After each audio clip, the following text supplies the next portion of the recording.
Welcome to part 2 of the Classic Game Room review of Test Drive Unlimited, and there's very few things that this game doesn't have, and one of them is the addition of a talking Trans Am. I think that would have made this game 10 times better if there would have just been a Trans Am that questioned what you were doing. Or maybe helped you out, like you could be chasing down some bad guys and get stuck in a situation in the back alley, and there's two goons that have their guns pulled on you, and you can yell into your wristwatch like, "Talking Trans Am, come and save me," and your car will come crashing through a bunch of pallets and garbage cans and run them over, and that's completely irrelevant, but I just thought it would be a nice addition to this game. What this game does have is a lot of things to do, hence the title Test Drive Unlimited, because this really has unlimited gameplay. For once, they actually used a marketing term correctly in a video game. That's hard to believe. This is predominantly a driving game, seeing as how you don't do much else other than drive. For instance, there's no cool helicopters that come out of volcanoes and chase down bad guys or anything, but whatever.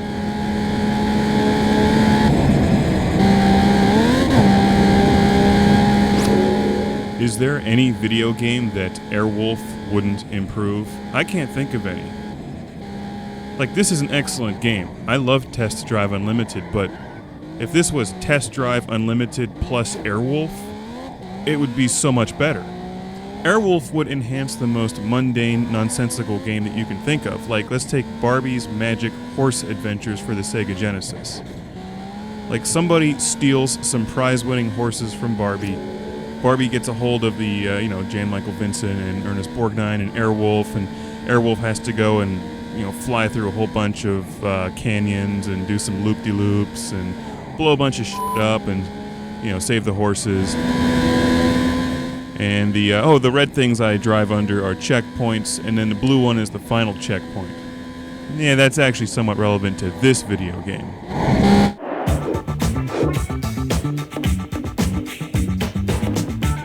After you've chosen your character, they're like your little sea monkeys. You can dress them up in whatever you want and compete in a variety of races all around this enormous environment. And that is one of the main strengths of the game. It's not just racing for the best time on the same track over and over again. There's a whole bunch of different races that you unlock the more that you play the game. Now, I've played the game quite a bit, so I am in the champion level, which means I'm about halfway through the game. There's a whole lot of advanced races to go through, and it gets really exciting. And of course, as you progress and get to more difficult races, you win more money, and then you can buy more expensive cars more easily. So the game rewards you for competing in the races and doing well, and gives you a reason to continue playing the game. And there's a whole lot of cars, and we'll get into that in part 3. But let's look at all of the different kind of races in this game, because there are a variety of time trials on different sections of roadway throughout the island. There's a number of different races against other cars. There's missions where you have to deliver packages from one side of the island to the other. You have to pick up hitchhikers and drive them from one side of the island to the other. 1, go!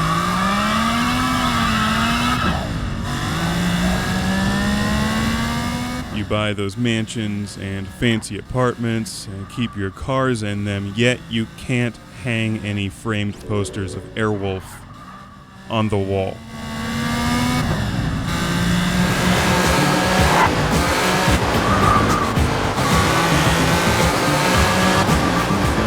You could get the bumper sticker that says, "My other vehicle is Airwolf."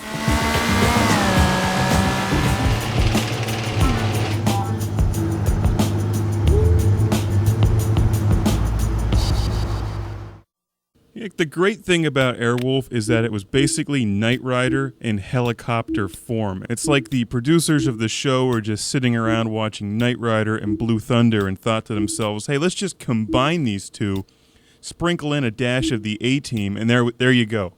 We have an entire television show. So not only did the 1980s bring us the Atari and Sega Genesis, but they brought us Airwolf. Start your engine!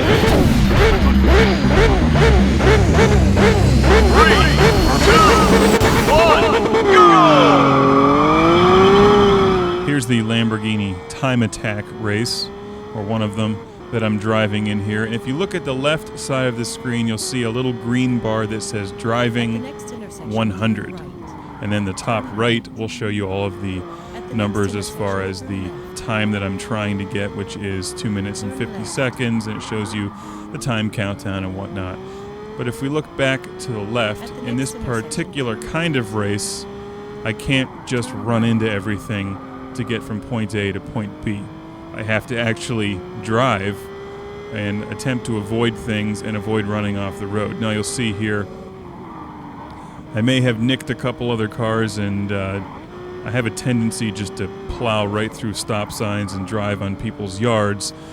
But I still won the race because I didn't completely deplete my driving meter on the left.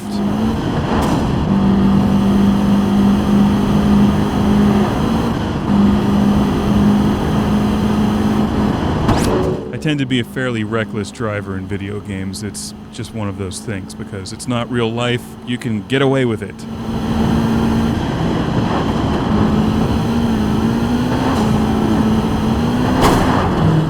Now, on the other hand, if you run into things, it obviously slows you down, so it's not like you have total immunity. I think if you added them all up, there's at least 200 or 300 different races or challenges to compete in this game. Start your engine! And on top of that, you can try to master different ones to get the best time. And of course, you win money for each of the races that you compete in. And with money, you can buy the houses, you can buy different cars. So there's just a lot of stuff to keep you going in the game.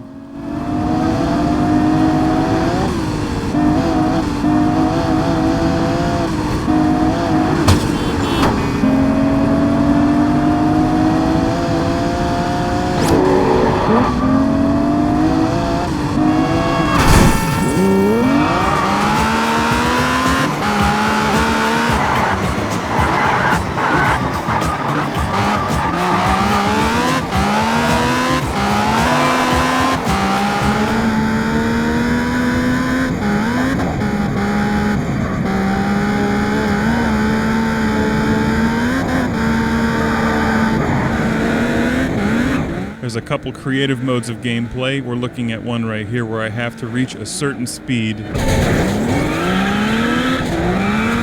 a short stretch of road in a certain amount of time. And different races also have different requirements as far as what car you can drive in the race.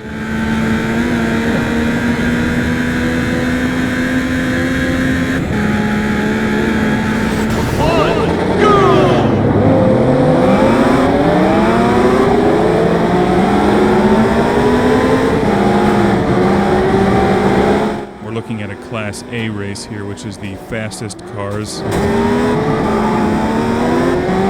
I'm driving my Ferrari Enzo. As you can see here, there's no damage in this particular race. I find the AI and the challenge level in the game to be pretty good.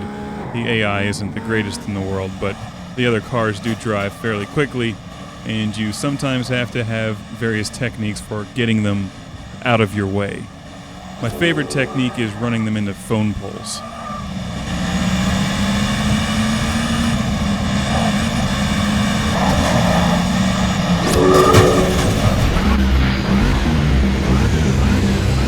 My favorite races in the game are the ones that do actually require you to drive places without hitting everything. And that's what we're watching here. Some of the challenges have traffic turned on, some of them have traffic turned off.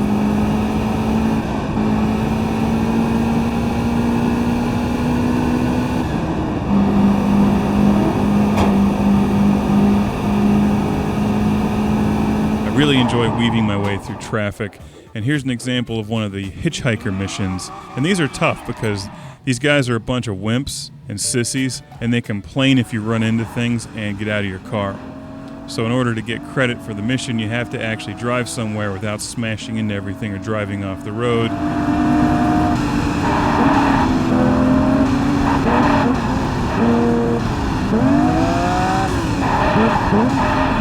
Awesome!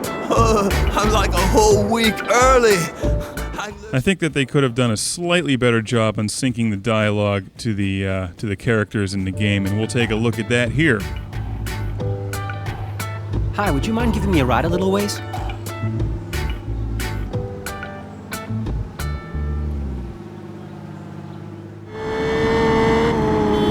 I buckled up, huh?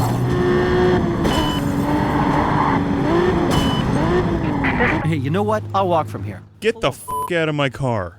Some of the missions have cops turned on, some of them have cops turned off. If you run into too many things, the police want to come after you and you have to outrun them.